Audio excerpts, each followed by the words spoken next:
Olá, queridos que estão ao vivo, queridos no YouTube, alunos, né, da EBD, da Lagoinha, em Auckland, e todos que estão acompanhando a nossa jornada incomparável. A nossa jornada incomparável é uma jornada através da vida de Jesus, de uma forma cronológica, mas não somente isso. Nós não estamos falando apenas da vida de Jesus, que já seria suficiente, como o apóstolo João falou, para cobrir mais livros do que o mundo comportaria. Mas nós estamos tendo uma aplicação prática para a nossa vida, usando ferramentas que são usadas no mundo corporativo.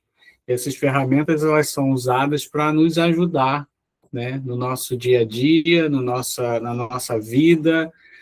Como eu tenho falado, todos nós somos chamados por Deus e nós somos chamados para fazer uma diferença aonde nós vivemos, aonde nós andamos, e para que possamos fazer essa diferença, é muito importante conhecermos maneiras em que podemos fazer a diferença, não somente na vida dos outros, mas na nossa própria vida, na nossa vida pessoal, na verdade, no nosso crescimento, no nosso dia a dia. Então, hoje nós estamos na nossa semana 8. Nós não vamos apenas estudar hoje um texto bíblico, mas nós vamos entrar numa sala de cirurgia espiritual. E o tema dessa semana é um tema, olha só, que afeta a todas as pessoas no mundo, que é o medo. E hoje nós vamos falar sobre o domínio sobre o medo. E eu quero começar fazendo uma afirmação que, como que eu posso dizer? Que pode incomodar um pouquinho, mas é a afirmação de que nós vivemos na era mais segura da história da humanidade. Mas nós somos, talvez, a geração que está mais apavorada com tudo. Nós estamos na era mais segura, obviamente, se você tirar o efeito Trump, tá, da realidade onde nós estamos, talvez seria mais seguro para mais pessoas, né? E menos seguros para outras, né? Parece que o Trump está gostando da guerra. Eu espero que, né, não seja algo constante, não crie algo constante, mas nós vivemos numa geração que está apavorada, que está ansiosa, que está tendo muita dificuldade. Tem um autor, eu acredito que ele já foi promovido para morar com o nosso Senhor, o Timothy Keller. Ele costumava falar sobre o paradoxo moderno, né? Ele fala que nós construímos cidades muradas, desenvolvemos seguros de vida, criamos sistemas de alarmes que são bem sofisticados, né? Nós temos uma medicina muito avançada, tudo numa tentativa quase que frenética de anestesiar a nossa mortalidade, né? E diminuir os nossos riscos.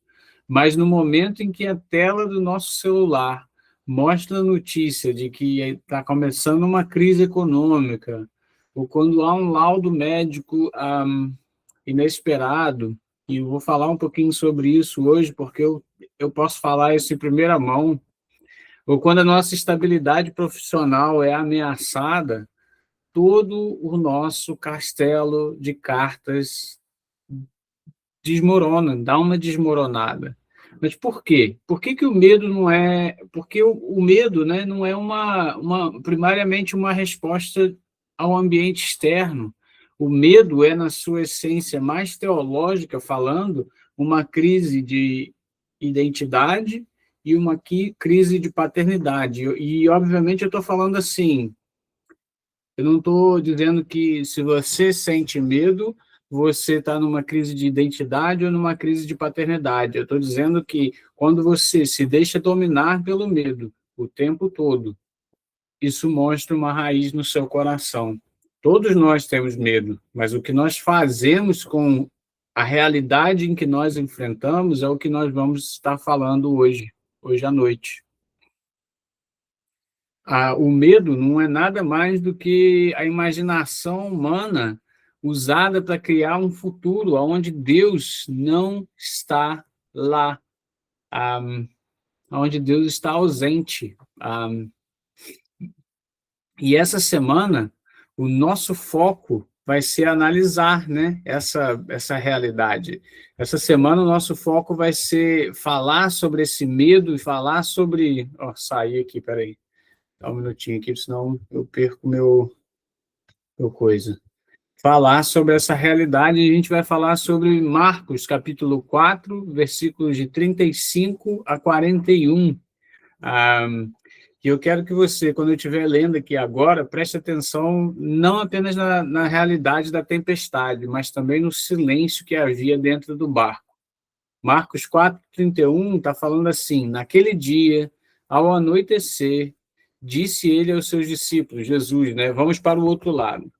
Deixando a multidão, eles o levaram no barco, assim como estava. Outros barcos também o acompanhavam. Levantou-se um forte vendaval e as ondas se lançavam sobre o barco, de forma que este ia se enchendo de água. Jesus estava na polpa, dormindo com a cabeça sobre um travesseiro. Os discípulos o acordaram e falaram e clamaram: Mestre, não te importas que morramos? Então, assim, a tempestade era braba mesmo. Ele se levantou, repreendeu o vento e disse ao mar: aquiete-se, acalme-se. O vento se aquietou e fez-se completa bonança. Então perguntou aos seus discípulos: por que vocês estão com tanto medo? Ainda não têm fé? Eles estavam apavorados e perguntavam uns aos outros: quem é este que até o vento e o mar lhe obedecem? Né? O texto ele começa com uma diretriz, né? Ele fala: naquele dia, sendo já tarde, disse-lhe: vamos para outra margem. Pare e pense assim na profundidade, se eu posso dizer dessa forma, executiva espiritual dessa frase. Jesus não sugere uma tentativa, ele diz: vamos. Ele não diz: vamos tentar navegar até o meio do lago e ver como o clima se comporta. Ele decreta o destino. Ele fala: passemos para outra margem. No reino de Deus, a palavra liberada pelo rei tem força de lei. Quando o mestre dá uma ordem, o cumprimento dessa ordem está garantido na própria autoridade de quem falou. Muitos de nós entramos em pânico no meio do processo porque esquecemos da promessa que iniciou a jornada. Pensa na realidade de uma pessoa que lidera um ministério hoje. Imagina que você, por exemplo, vamos usar você como exemplo.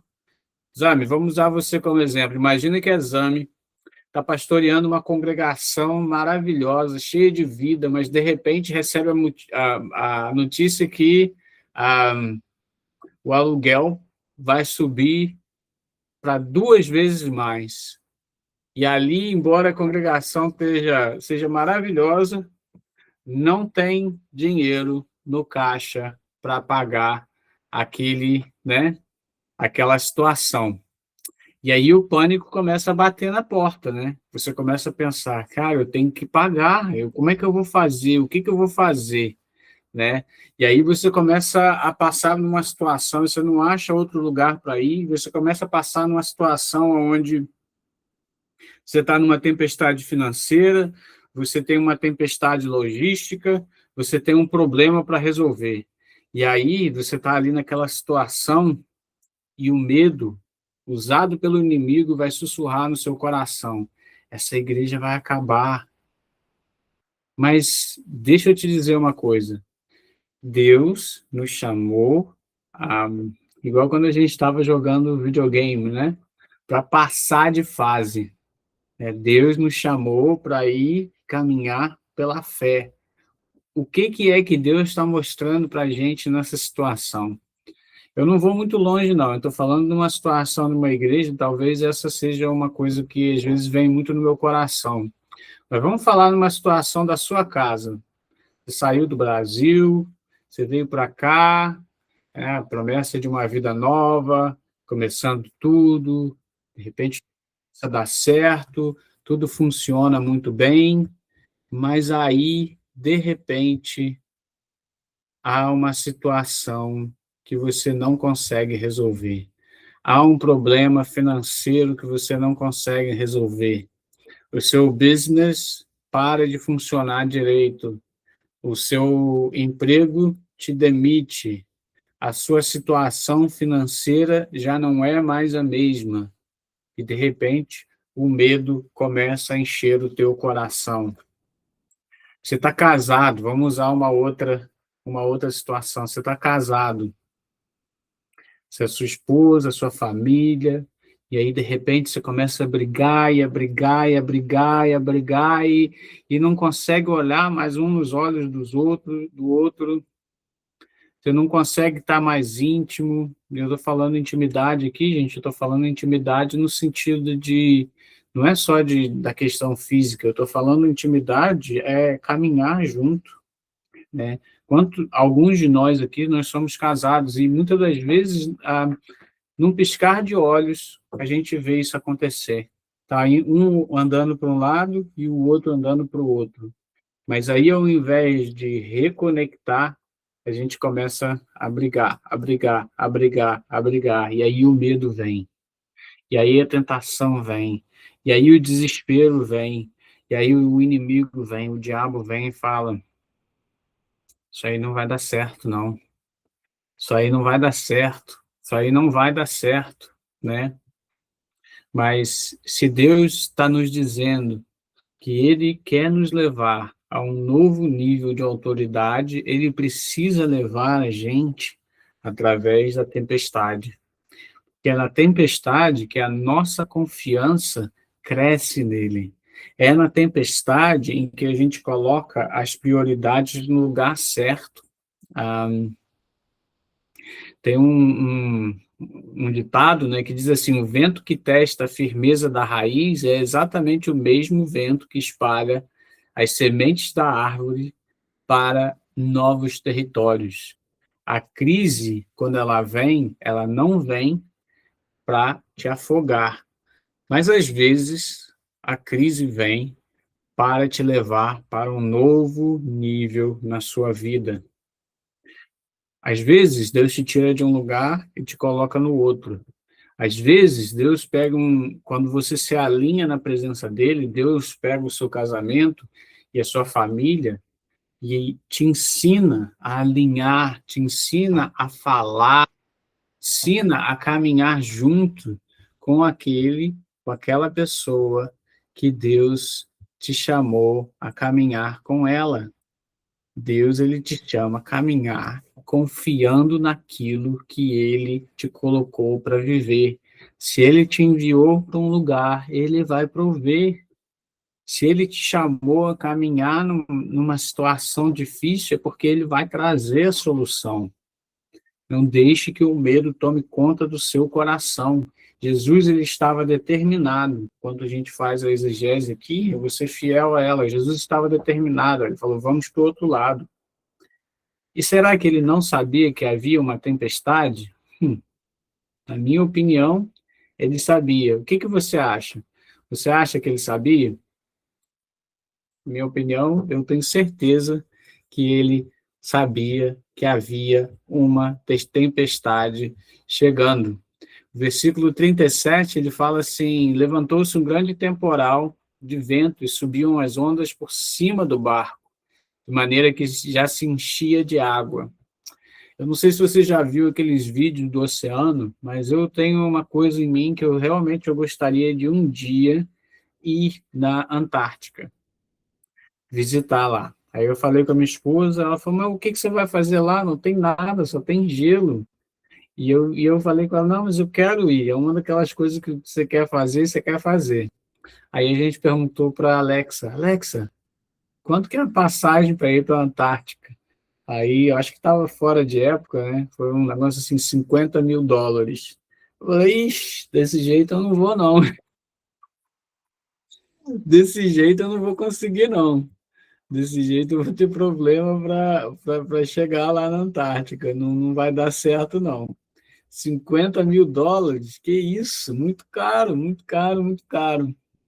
Mas eu vejo os vídeos, né? Tem uma passagem lá do mar que o oceano é muito fundo e as ondas são muito, muito altas. E aí os barcos passam por aquilo ali, né? Aí eu vejo os vídeos do pessoal dentro do barco, né, vendo aquelas ondas todas. Mas agora imagina um barco naquela época, um barquinho, né, do tipo do tipo dos mais antigos aqui vão saber do seu tio avô que gostava de pescar. Tinha dois buracos, um de cada lado, que ele ficava jogando balde para fora com a mão e com a mão e com a outra ele segurava com o dedo, passando ali no mar, né? E as ondas por cima, estava enchendo de água o barco, e se a gente for entender o terror dos discípulos, né, a gente precisa fazer uma imersão ali na geografia bíblica, no grego original. O Mar da Galileia, na verdade, é um lago de água doce, né, e está situado a mais de 200 metros abaixo do nível do mar Mediterrâneo. Ele é cercado por colinas, montanhas, né? E, por exemplo, como o Monte Hermon, no norte, o ar frio desce, um vento frio desce violentamente das montanhas e colide com o ar quente e úmido da superfície do lago. Qual é o resultado? Tempestades explosivas que formam-se literalmente em questão de minutos. O céu azul, e aí 20 minutos depois você está em Auckland.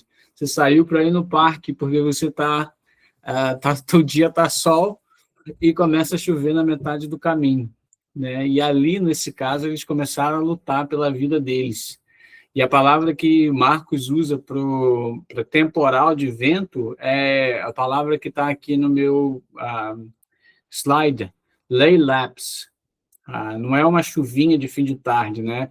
É uma tempestade de proporções bíblicas, um furacão furioso, uma rajada de vento que ataca de todas as direções simultaneamente, criando um caos onde não tem padrão previsível, né? Então, o pânico no barco é o pânico, né? Que eles estavam ali. Se a gente for pegar isso aí, é o pânico profissional moderno, né?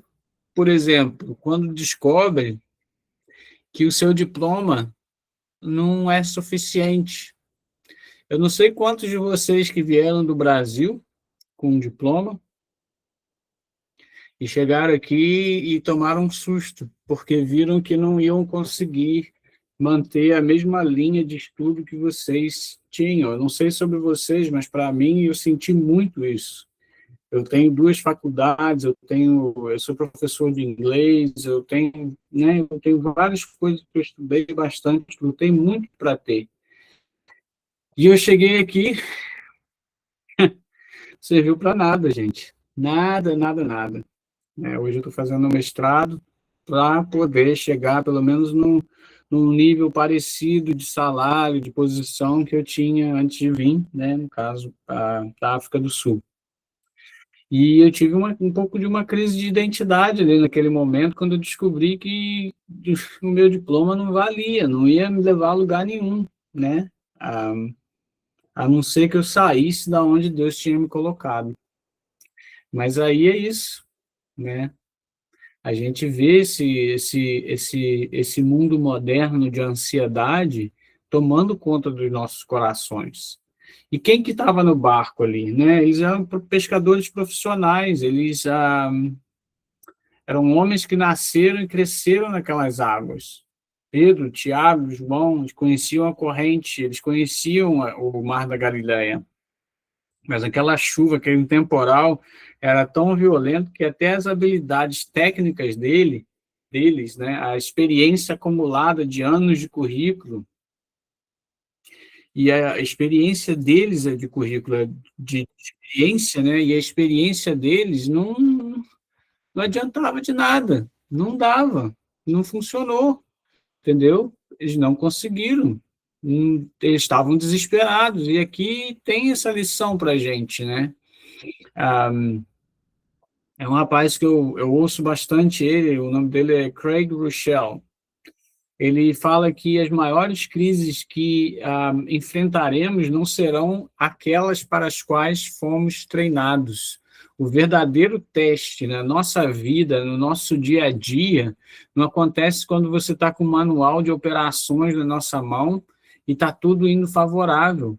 O teste chega quando acontece esse furacão, esse lay lapse chega, né, quando a inflação dispara, quando você perde o emprego, quando está dando tudo errado, quando só há briga dentro de casa, né? Ali você vê, e ali você vê que na sua própria força você não consegue parar essa tempestade. E no meio do caos absoluto, aonde que Jesus está? O versículo 38 fala de uma das coisas mais intrigantes da Bíblia, né? Na minha opinião. Ele estava na polpa, dormindo sobre um travesseiro, sobre uma almofada. O livro de Marcos é o único que fala que ele tinha uma almofada com ele. Ah, o Charles Spurgeon fala assim: os discípulos olhavam para as ondas e viam a morte. Jesus olhava para o Pai e encontrava o descanso. Né? E eu quero que você ouça isso, eu quero que você coloque isso sobre a sua vida. Os discípulos olhavam para as ondas e viam a morte. Jesus olhava para o Pai e encontrava descanso. Estava ali descansando, deitado a cabeça. Mas provavelmente os discípulos estavam perguntando: mas por que ele está dormindo? A gente vai morrer, né? Ah, alguns comentaristas eles falam assim: ele estava exausto, né, do ministério. E claro, tem a questão humana, né, da fadiga de Jesus, mas há um peso teológico muito grande aqui, gente. No Antigo Testamento, o mar é um símbolo de caos, às vezes forças do mal, às vezes de um abismo incontrolável. Ao dormir no meio da tempestade, Jesus está demonstrando uma soberania insultante contra as forças do caos. Ele está dizendo com a sua postura corporal: esse vento pode estar gritando, mas não tem permissão para decidir o meu futuro. E eu quero que você repita isso comigo.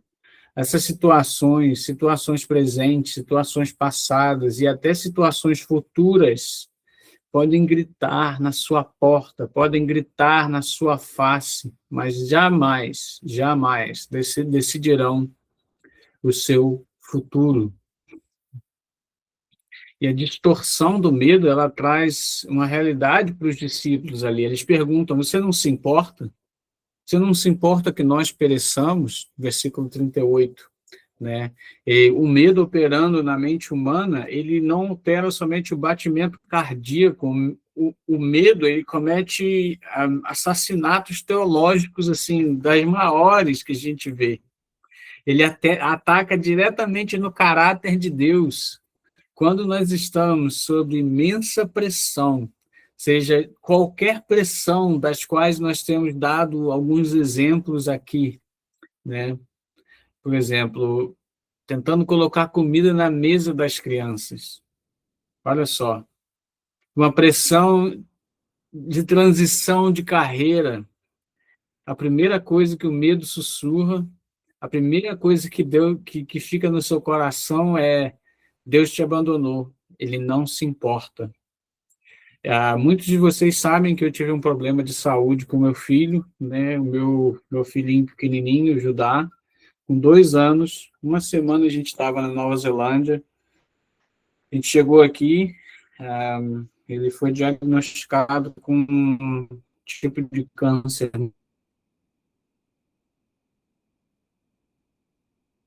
muito agressivo e chegou muito perto de morrer, muito perto, muito, muito, muito perto.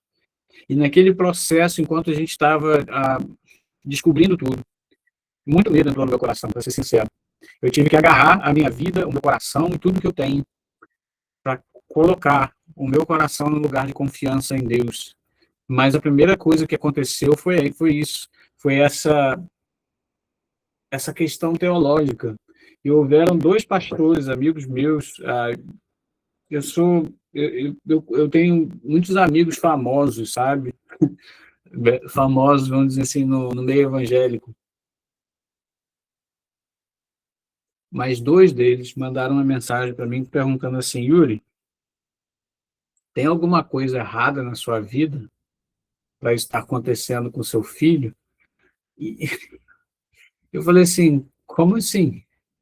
Porque em uma teologia, principalmente a da prosperidade, se algo ruim acontece contigo, é porque você está em pecado, ou em desobediência, ou você errou em algum lugar. Mas isso não é uma teologia correta. Isso não é uma teologia que caminha de acordo com o que a Bíblia nos ensina, né? Bem-aventurados, né? São aqueles que sofrem por amor de Cristo. É um motivo de grande alegria passar por sofrimentos. Romanos 5, a gente estava meditando no outro dia aqui em casa. Tiago, capítulo 1, né? E aquela pergunta me trouxe, por alguns momentos, uma realidade muito grande dentro dessa pergunta. Será que Deus me abandonou? Será que Ele se importa? Será que o meu filho vai morrer? O que eu fiz? Queridos, dificuldades na nossa vida, é importante ressaltar isso. Não tem nada a ver com o fato de que você tenha feito algo errado. Fazer algo errado é muito simples de se resolver. Você dobra seu joelho e pede perdão, e o Senhor nos perdoa. Dificuldades acontecerão na vida de todos, e não é porque Deus quer testar você. Ele usa a dificuldade, o momento difícil, para que o seu caráter cresça. Ele permite que algumas coisas aconteçam, mas no mundo tereis aflições. Deus não está criando mal, Deus não está criando a doença, Deus não está criando a dificuldade na sua vida simplesmente porque Deus não cria isso. Deus é bom, a misericórdia dele dura para sempre, ele tem promessas maravilhosas para nós. Ele permite que algumas coisas aconteçam, sim, mas a nossa confiança está nele, nele, nele. Ele não nos abandona, ele se importa. A Bíblia diz em Isaías 49, versículo 15: pode uma mãe se esquecer do filho que ainda amamenta de uma maneira que ela se esqueça dele completamente? As mães aqui podem me dizer, né? Eu sou pai, eu jamais esqueceria dos meus filhos. Ainda que ela se esquecesse, eu não me esquecerei de ti, diz o Senhor. Então, né, a gente precisa entender essa realidade. Esses homens, os discípulos, né, eles tinham visto Jesus curar leprosos, expulsar demônios, pregar com uma autoridade jamais vista, mas 20 minutos de tempestade, gente, é suficiente para fazer a gente esquecer tudo, não é verdade? Ah, Senhor, dá uma amnésia espiritual, nos faz questionar as intenções daquele que já provou o seu amor na cruz por nós, né? E como é fácil da gente também julgar os discípulos, né? Mas quantas vezes a gente, diante da primeira porta fechada, né, do diagnóstico ruim, a gente acaba levantando os nossos próprios olhos para o céu, perguntando, Senhor, se eu não se importa que a gente está afundando, né? Então, Jesus se levanta. E preste atenção na sequência, né, das ações de Jesus, porque é aqui que reside o cerne do nosso ensino hoje, sobre tanto sobre liderança, mas também sobre uma gestão emocional. Ah, Jesus não repreende os discípulos primeiro. Jesus não fala com os discípulos perguntando para eles, vocês não têm fé? Ele não faz isso. Primeiro, ele lida com a tempestade. E ele, despertando, repreendeu o vento e disse ao mar, cala-te, aquieta-te. E a expressão aqui para aquieta-te é fimo. Deixa eu passar aqui no slide. Fimo, P-H-I-M-O. F-I-M-O, fimo, que significa literalmente seja amordaçado ou coloque uma focinheira. Olha só. É a mesma palavra que ele usou para expulsar um demônio na sinagoga. Jesus trata a tempestade não como um fenômeno meteorológico apenas, mas como um intruso desordenado que precisa ser domado por uma autoridade superior. E o vento obedeceu. Ah, se fez grande bonança. Apenas depois de que a água acalmou, que ficou como um espelho, Jesus ele vira para os discípulos e aí ele faz o diagnóstico. Por que vocês são tão tímidos? Vocês ainda não têm fé? Marcos 4:40. E a pergunta de Jesus, ela ecoa através dos séculos até hoje, até nós. A fé que Jesus fala não é um sentimento quente no peito. A fé bíblica, a fé que gerencia as crises, é a convicção inabalável de que quem está no barco com você é maior do que o oceano ao seu redor. Aquele que está no barco com você é maior do que a maior das tempestades. Amém? Jesus acalmou a tempestade externa com uma palavra, mas os discípulos eles precisavam acalmar a tempestade interna com o foco correto. E é isso que a gente vai falar hoje. Esse é o ponto que a gente tem na nossa aula hoje. Os discípulos eles tentaram controlar algo que estava totalmente fora do alcance deles. O clima, as ondas, o vento. E perderam o controle daquilo que estava dentro deles, que era a fé, as suas reações e a memória, a certeza da bondade de Deus e que Ele jamais nos abandona. E é exatamente essa falha estrutural humana, a obsessão por tentar controlar aquilo que ninguém pode controlar, que a gente acaba negligenciando em gerenciar aquilo que nos pertence, que nos leva diretamente à ferramenta de gestão que a gente vai usar hoje. Mas nós vamos pegar essa ferramenta de gestão secular e vamos enraizar ela no princípio do reino. Nós vamos falar sobre isso, né? O medo, ele é uma distorção da nossa visão teológica, mas nós precisamos entender como esse medo opera na nossa cabeça, no nosso coração e na nossa rotina. Jesus manteve a paz na tempestade não porque ele ignorou a realidade do vento, mas focando no seu poder, não nas ondas. Ele exerceu o domínio absoluto sobre aquilo que lhe competia, a sua autoridade delegada. Os discípulos, por outro lado, entraram em colapso porque tentaram gerenciar o oceano, né? Quantos de nós tentamos gerenciar o oceano? E é aqui que Marcos 4, ele, né, que a gente vai usar essa gestão comportamental, né? E uma das mais poderosas já desenvolvidas, né? Foi criada pelo Stephen Covey, autor do best-seller Os 7 Hábitos das Pessoas Altamente Eficazes. Quem já ouviu sobre esse livro? Os 7 Hábitos das Pessoas Altamente Eficazes. Se você já ouviu, me dá um joiazinho aí para mim ler. Se você já ouviu falar desse livro, ou alguém já leu esse livro? Eu já ouvi falar, pastor. Já ouviu falar? Então. Tá. Ali, Henrique, ali. Olha só, cara, é isso aí mesmo que a gente está falando, Henrique. Mostra aí o livro aí para todo mundo ver. Olha lá. Qual que é o nome do autor?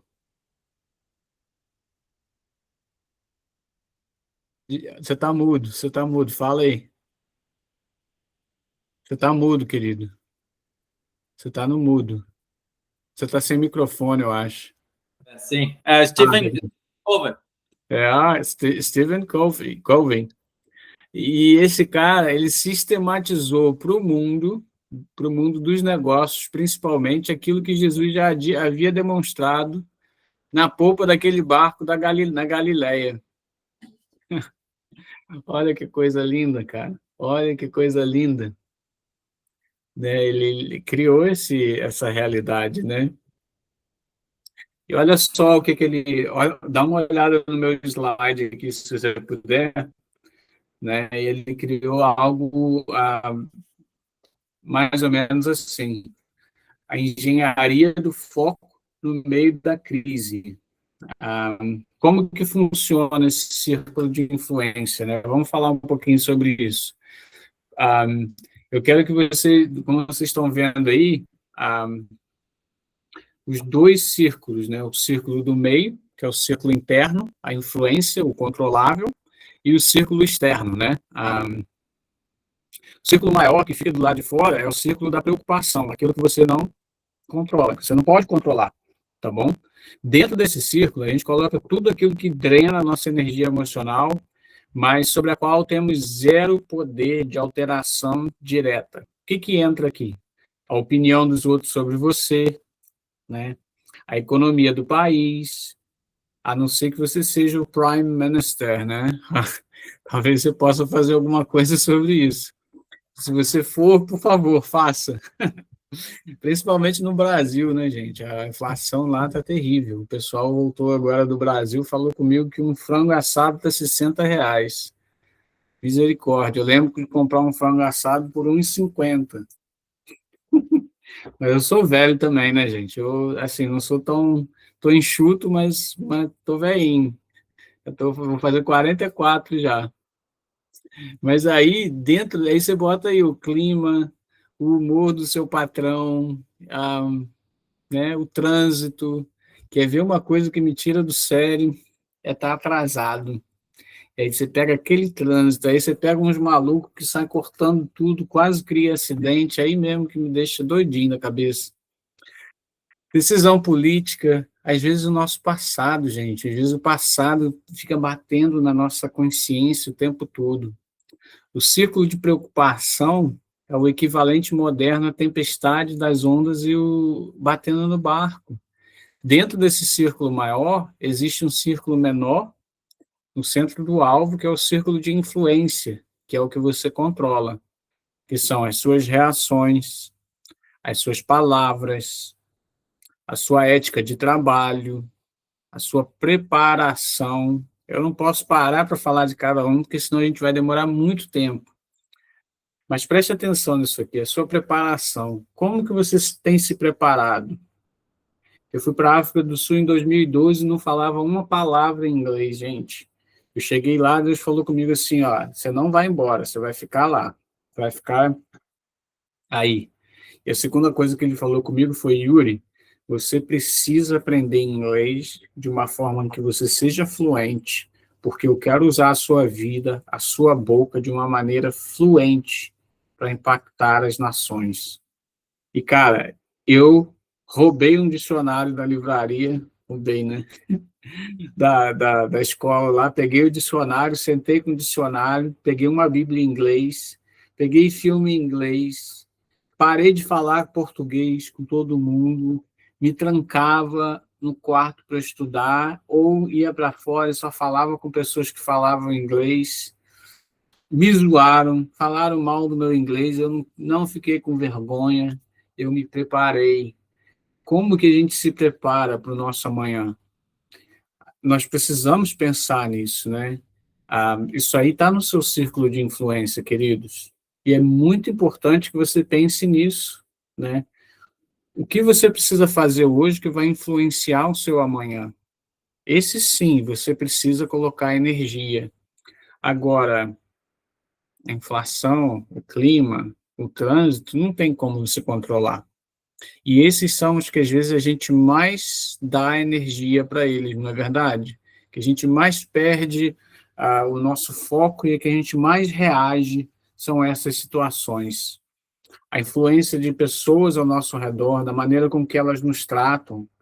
A gente não pode controlar a maneira que a pessoa vai falar com a gente. Você não pode, não tem como. Você vai fazer o quê? Vai bater na pessoa? Abençoa a pessoa e deixa ela falar. Que o Senhor te abençoe, te guarde e te mantenha longe de mim. Você pode fazer umas orações dessas de vez em quando, tá? Só de vez em quando, tá bom? Só de vez em quando. De vez em quando Deus manda uns espinhos na carne aí, a gente tem que ser tratado também. Mas a sua rotina de oração, olha, gente, quer ver uma coisa que me afeta tremendamente é ter um dia muito ocupado e não parar para ler a Bíblia e orar. A minha fé vai lá embaixo, a minha força vai lá embaixo, né? Os limites que você estabelece, né? O seu círculo de influência é o travesseiro onde Jesus descansou. É a jurisdição onde a sua autoridade foi legalmente estabelecida por Deus. Empresas, por exemplo, da Fortune 500, né? Como as empresas mais ricas, né? As 500 mais ricas, como Google, Microsoft, eles treinam os seus executivos incansavelmente nesse conceito. Sabe por quê? Porque a energia humana é um recurso finito. A nossa energia, a nossa força, né? Vocês entendem o que eu estou falando, né? Eu não estou falando nada de como é que fala? De nova era, não, tá, gente? Estou falando do nosso físico, a nossa energia, a nossa capacidade mental. Pessoas reativas focam toda a sua energia e conversa no círculo de preocupação externa. Elas chegam no escritório reclamando da economia, do governo, da chuva, das coisas erradas que aconteceram. Ai, isso acontece muito na igreja também, sabe, gente? Tá tudo bem se você for uma pessoa que você consegue ver erros mas você viver reclamando, sempre tem alguém, né? E qual é o resultado físico e organizacional disso? O círculo de preocupação, ele engole completamente o seu círculo de influência. Essas pessoas se sentem vítimas do sistema. A linguagem da pessoa reativa é sempre absolutista e vitimista. Eu não posso fazer nada. Eles me deixam louco, louca. Se a economia tivesse melhor, né? Cara, uma coisa que eu aprendi na minha vida também, né? Assim, eu tenho certeza que muitos de vocês sabem desse princípio, mas uma coisa que eu aprendi na minha vida que eu dou um valor tremendo. Trabalhe duro e seja constante, porque você vai colher os frutos do seu trabalho. Trabalhe duro e seja constante, você vai colher os frutos do seu trabalho. Não desista. Pare de olhar para a tempestade. Foque naquilo que você pode, tá? Foque naquilo que você pode controlar. Ao invés de ser reativo, eu acredito firmemente que Deus quer que nós sejamos proativos. Pessoas e empresas proativas focam implacavelmente no círculo de influência. Em meio a uma crise, por exemplo, de mercado, um líder, uma pessoa proativa, não gasta tempo reclamando da taxa de juros. Ele pergunta: o que eu posso otimizar no que eu vou fazer hoje, né? No que eu tenho que fazer. O milagre organizacional acontece aqui, quando você foca tudo que você tem naquilo que você controla, no seu círculo de influência, e ali ele começa a se expandir, ele empurra a ansiedade para fora, tá? A linguagem do proativo é de responsabilidade, e como nós precisamos no mundo de hoje de pessoas proativas. Ele fala assim: eu escolho reagir assim. Ou fala de uma outra forma: vamos examinar as nossas alternativas. Ou eu posso melhorar a minha abordagem. Olha a diferença. Eu não posso fazer nada, eles me deixam louco. Se a economia estivesse melhor, eu escolho reagir assim. Vamos examinar as nossas alternativas. Eu posso melhorar a minha abordagem da situação. Olha só que coisa poderosa. Existe um abismo muito grande, gente, entre a linguagem reativa e a liderança, eu falo a liderança, mas isso não significa que se você não é um líder com um título, significa nada, você lidera a sua vida, você é um líder do seu destino, você, né, colocando diante de Deus, obviamente, mas aquilo que você define para a sua vida, o caminho que você decide caminhar, colocando e confiando diante de Deus, é onde vai te levar para o lugar certo. Existe um abismo entre essas duas linguagens, muito grandes, né? Vamos pegar, por exemplo, o perfil de um colaborador, de um funcionário. Vamos lá, vamos botar isso aí na nossa segunda-feira. Imagina que você trabalha num setor onde as regras mudaram da noite para o dia. E a diretoria, o chefe, o CEO, a pessoa que manda no negócio todo, tomou a decisão que você acha completamente injusta. Já aconteceu com você? Já aconteceu várias vezes comigo. O foco no círculo de preocupação vai fazer com que você vire um fofoqueiro do corredor, amargurado e paralisado com medo de demissão. O foco no círculo de influência muda o jogo. Você diz, eu não controlo as decisões do pessoal da diretoria, mas eu controlo a excelência do meu relatório, a minha pontualidade, a minha capacidade de aprender algo novo, né, para que eu possa trazer algo novo e com mais conteúdo, a minha atitude nas reuniões. Ironicamente, quando você foca no interno, o funcionário se torna tão indispensável que a sua influência sobre o externo, a diretoria, ela acaba crescendo de uma maneira natural. Sabe quando a gente lê a passagem em Lucas 2:52, que diz que Jesus crescia diante de Deus e dos homens? Isso é uma passagem profunda demais, gente. A gente, às vezes, se preocupa com uma realidade de crescimento espiritual, mas a gente esquece que há um crescimento natural necessário para cada pessoa e que esse crescimento ele vai impactar em todas as áreas, mas principalmente naquilo que você está tentando na questão da sua influência em Deus na vida das pessoas, no seu trabalho, ao seu redor. Excelência. Deus nos chama a um lugar de excelência. Vamos botar uma situação diferente. Vamos colocar você como uma pessoa que você é o CEO, você é o gerente, você que manda, tá? E você tem uma equipe de suporte. Talvez trabalhando com sofrimento humano, né? Alguém que está ajudando outras pessoas na caminhada delas. Alguém que está conversando com pessoas, alguém que está dando, né? A sua equipe, ela está focada nisso aí, em ajudar as pessoas. Se você focar no ciclo de preocupação, você vai se desesperar, né? Com um histórico de dificuldade que você está vendo. Eu trabalhei como missionário, eu fui missionário na África do Sul, né? Eu trabalhei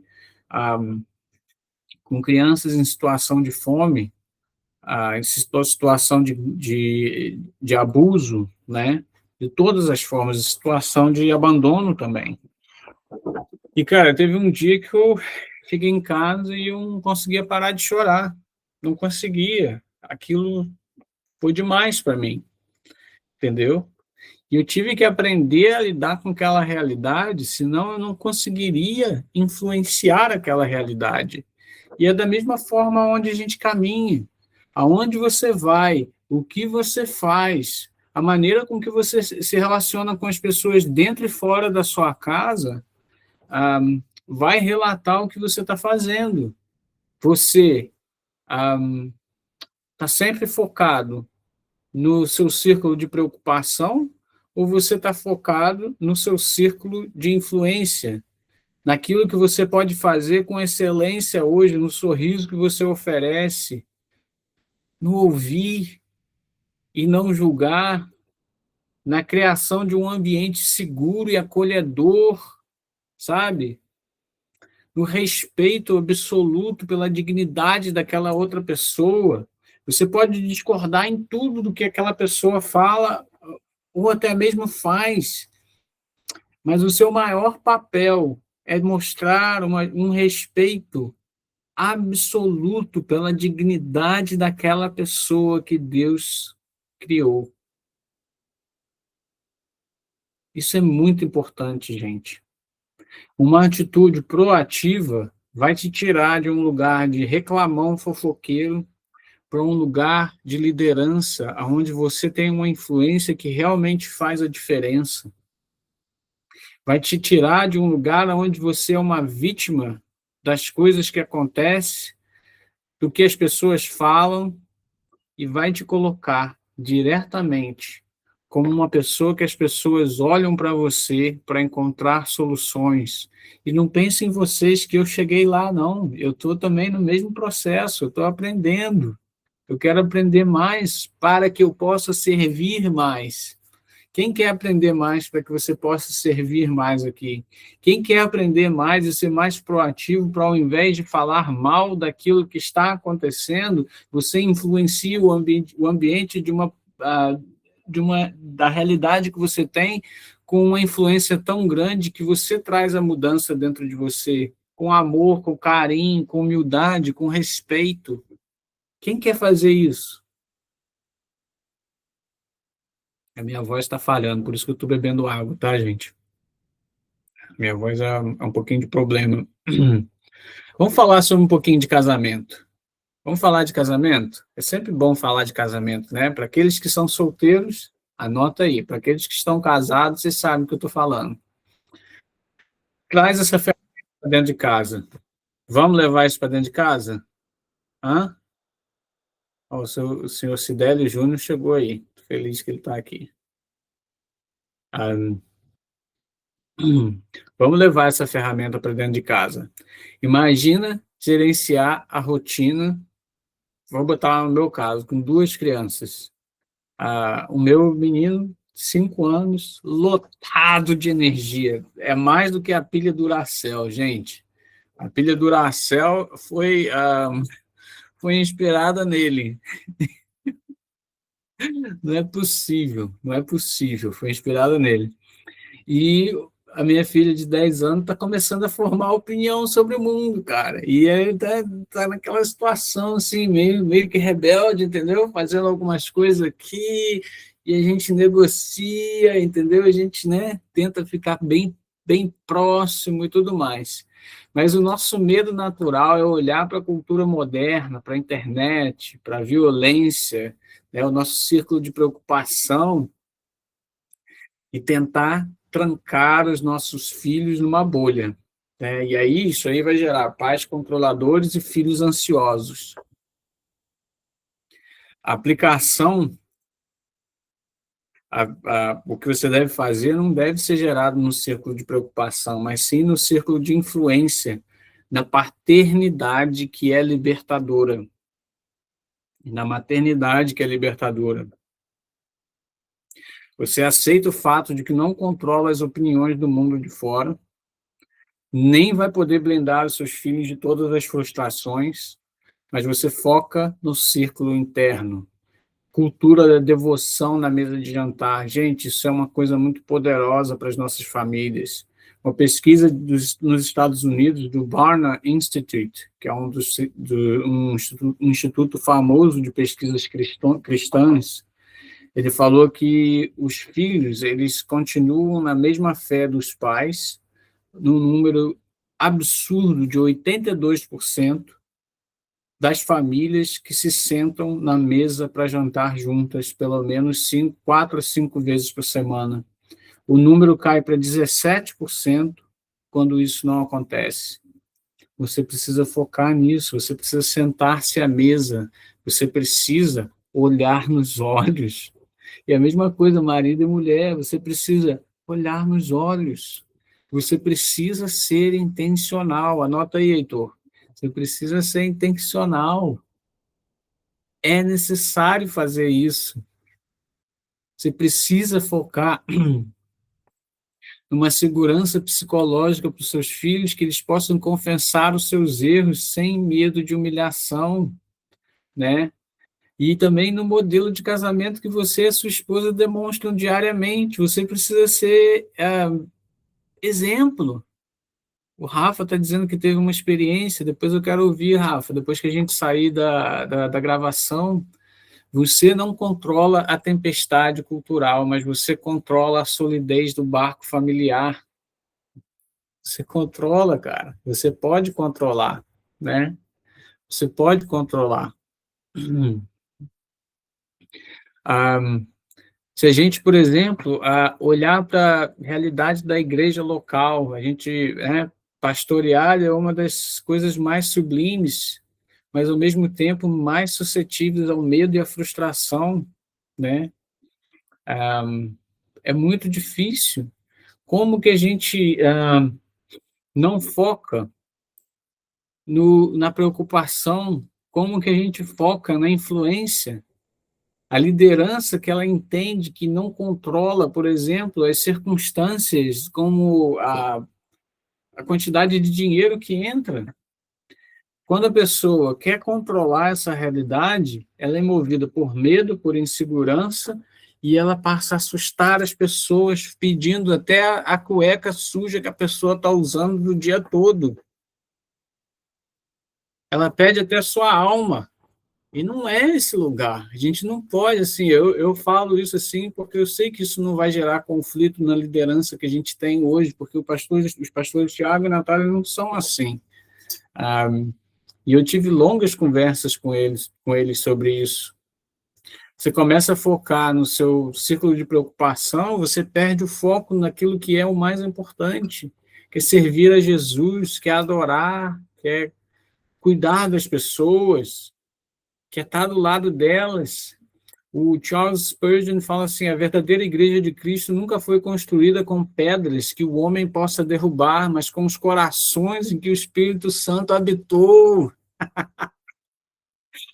A igreja não é construída por pedras, gente. A igreja é construída pelo Espírito que habita em nós e nos leva a andarmos juntos. Jesus, ele silenciou o vento, porque ele nunca permitiu que o vento silenciasse a sua identidade.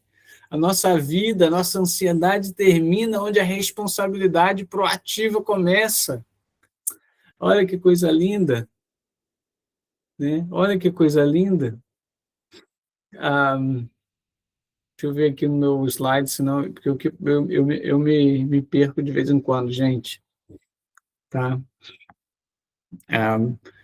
A tempestade, ela tinha um propósito, tá bom? Ela tinha um propósito.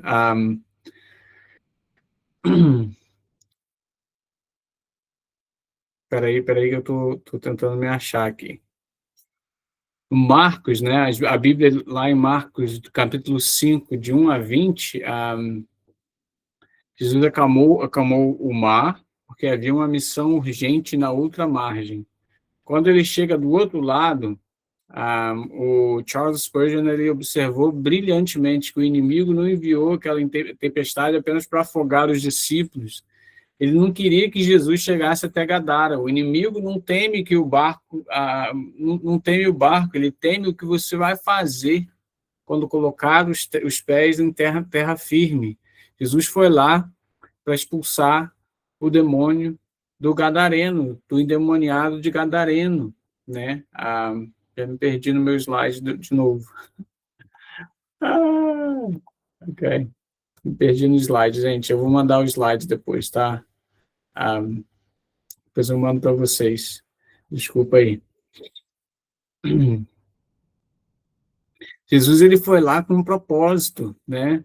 Ele foi num lugar de morte, onde haviam gentios, e havia um homem tão atormentado que nem mesmo as correntes podiam segurá-lo, né? As pessoas tentaram colocar correntes e cadeias, mas ele quebrava as cadeias. E olha aí, olhando isso através do círculo da preocupação e o círculo da influência. A sociedade ao redor daquele homem estava aterrorizada. O medo, né, é o maior inimigo da nossa visão. Quando a sociedade se depara com algo que ela não consegue entender, a primeira reação gerencial e política é tentar conter o problema, né? Aí eles botaram as correntes e os grilhões na pessoa que estava endemoniada. Era a tentativa de isolar o caos. Mas você não pode curar uma ferida espiritual ou social apenas trancando numa sala. Você não pode resolver um problema sistêmico apenas com microgerenciamento ou até mesmo com força bruta. Nós fazemos hoje isso, né, no ambiente corporativo e nas nossas famílias, quando alguém está em crise de performance ou quando a gente tem um filho que está rebelde, a nossa tendência é movida pelo medo e a gente tende a colocar correntes. A gente cria mais regras, mais restrições, mais punições, a gente tenta controlar o incontrolável, mas a lei nunca transforma o coração. Ela apenas contém temporariamente o comportamento, né? Jesus aborda o homem não com correntes, mas com autoridade.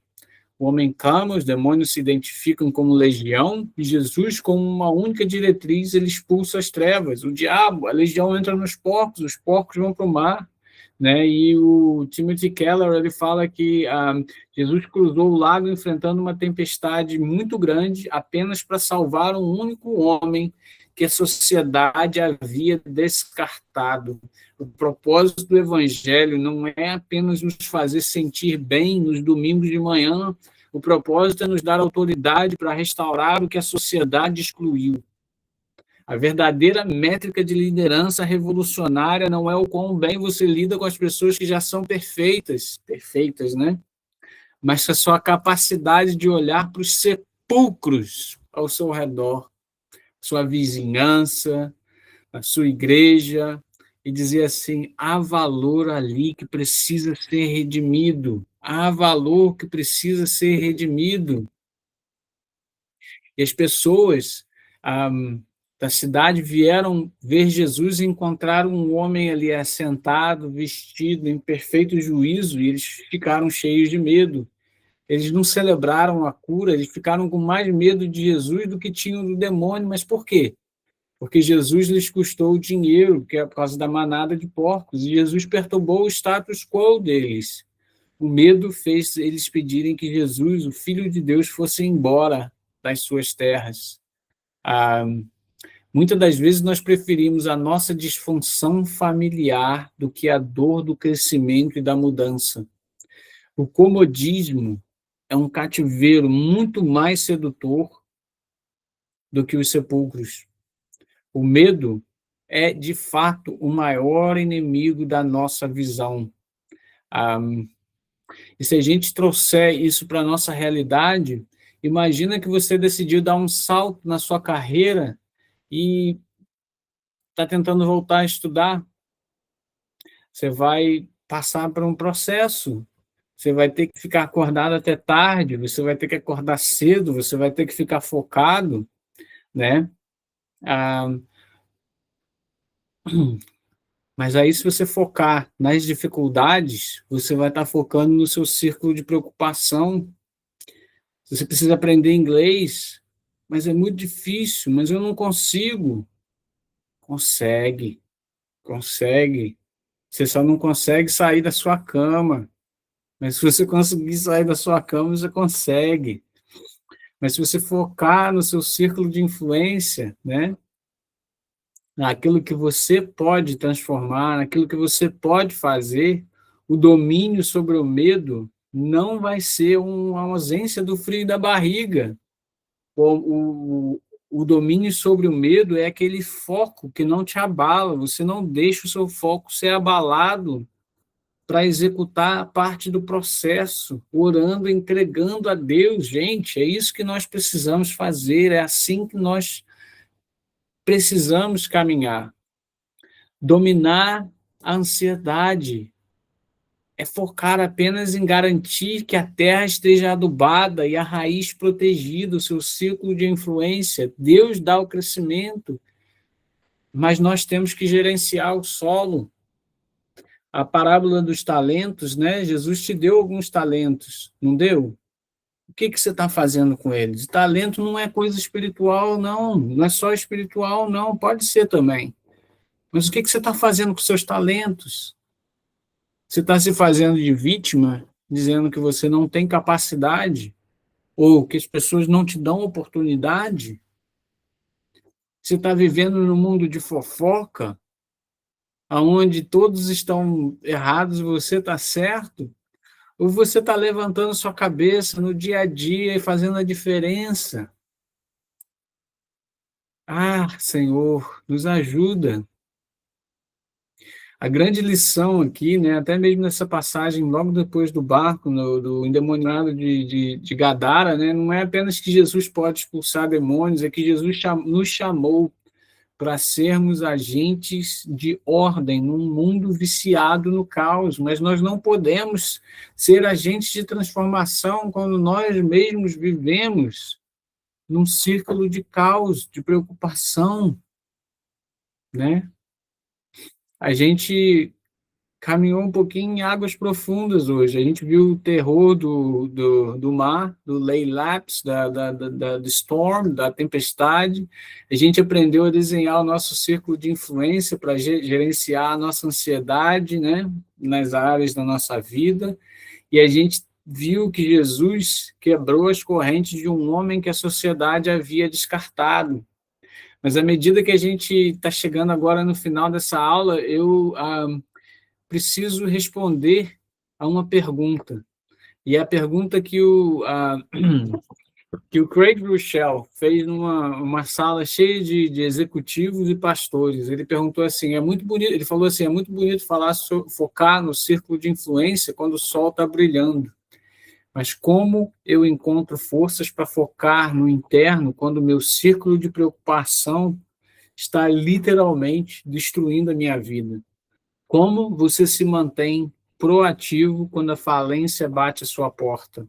Quando as pessoas te dizem não, como você se mantém proativo? Quer conhecer uma pessoa, dá dinheiro a ela, dá poder a ela, o que mais? Dinheiro, poder, o que mais? Dá um cargo a ela, né? Poder. Diz não para ela. Ali. Como que você se mantém proativo quando você te dizem não? Como você exerce domínio sobre o medo quando o diagnóstico do médico diz que não tem cura? Como você não cede ao pânico quando as ondas são de fato maiores que o seu barco? Né? Timothy Keller fala para a gente assim,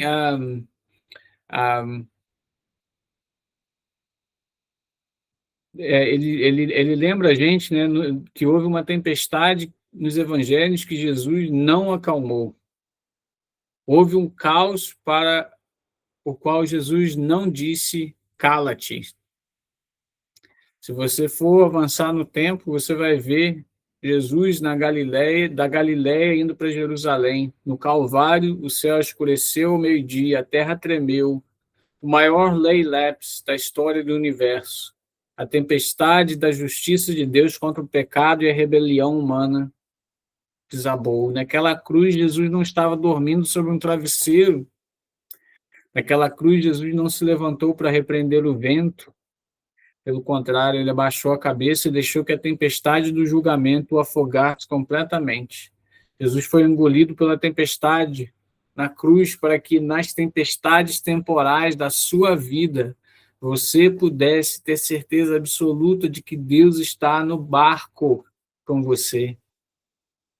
O Senhor Jesus bebeu o cálice da ira divina até a última gota para que hoje o único cálice que chegue aos nossos lábios seja o cálice da graça transbordante. Se o maior medo da alma humana, a separação eterna de Deus, já foi resolvida e derrotada na cruz, o que é uma crise econômica, gente? O que é uma transição de carreira? Eu quero te encorajar. O que é a perda de um contrato? A ressurreição garante que o pior que o mundo pode fazer com você, a morte, é apenas a porta de entrada na glória absoluta. Quando o seu destino eterno está garantido, você está livre para assumir riscos ousados no seu círculo de influência temporário. Você está livre. Eu quero te chamar a você fazer isso. Pegar aqui, como você está vendo, seu mapa de execução para a próxima semana, no slide. Eu quero que você desenhe 2 círculos no papel, né? E aí você usa lápis na parte externa e escreve o círculo de preocupação, tudo que tira o seu sono, mas que você não controla, né? Tira o seu sono, mas você não tem controle. A lápis, porque pode mudar e não te define. E aí o círculo de dentro eu quero a caneta, o interno. Você vai escrever o seu círculo de influência, que você tem domínio absoluto, suas reações, como você reage às situações, a sua fé, a sua excelência quando ninguém está vendo, seu serviço quando ninguém está vendo, a sua empatia, a sua compaixão quando ninguém está vendo. Sabe uma coisa mais que é muito difícil, que ninguém está vendo, e que talvez você esteja tendo dificuldades em fazer? É pedir perdão constantemente. Não somente a Deus pelos seus pecados, mas a pessoa que está mais próxima de você pelos seus erros. Qual foi a última vez que você pediu perdão para alguém? Isso está dentro do seu círculo de influência. Qual foi a última vez que você admitiu o erro? Gente, isso é muito importante. Sabe por quê? Porque você não vai gerenciar o vento, mas você pode gerenciar as velas do barco. Seu barco tem um capitão, que é Jesus, que não dorme, tá? A não ser que ele esteja querendo te mostrar uma coisa muito interessante. E eu quero te encorajar hoje, a gente está terminando, para que você não permita que o medo roube a sua visão. A sociedade ao seu redor está paralisada, tentando colocar correntes de controle nos problemas que só Jesus pode resolver. Sua casa, sua empresa, sua igreja não precisam de um líder onipotente que tenta controlar tudo. Precisam de um líder proativo, focado, que sabe que a paz não é a ausência de problemas, mas a presença do mestre no barco. O Espírito Santo ele possa expandir esse círculo de influência nosso nessa semana. Que você tenha coragem de cruzar o lago em direção aos gadarenos do nosso tempo, levando, Senhor, libertação, ordem e graça. Que Deus possa abençoar profundamente a nossa vida nessa semana. E a gente vai conversar mais na semana que vem sobre mais profundidades da Bíblia. Nesse momento eu vou tirar a gravação. Deus abençoe a todos aqueles que estavam assistindo no YouTube. Até semana que vem.